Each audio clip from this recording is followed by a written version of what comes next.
How do you deal with burnout from martial arts?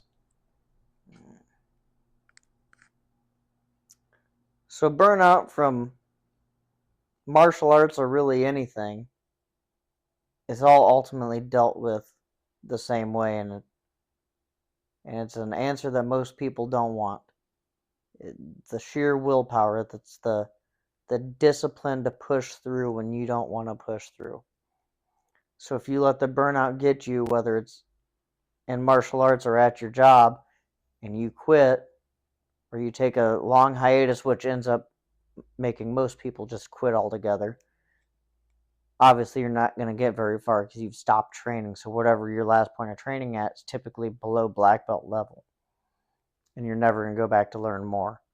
So the best and only thing that helps burnout is the ability to have that grit and grind through the burnout phase. You have to have that discipline and determination to go through that burnout phase.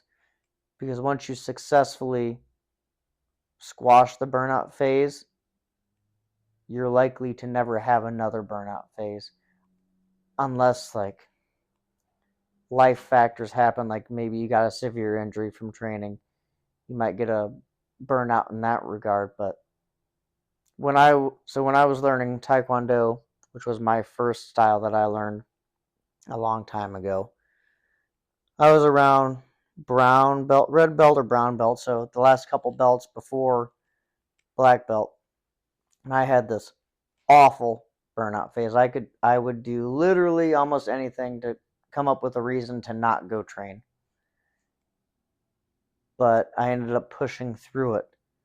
And after I pushed through it, I have yet to have another burnout phase, and that was well over 20 years ago.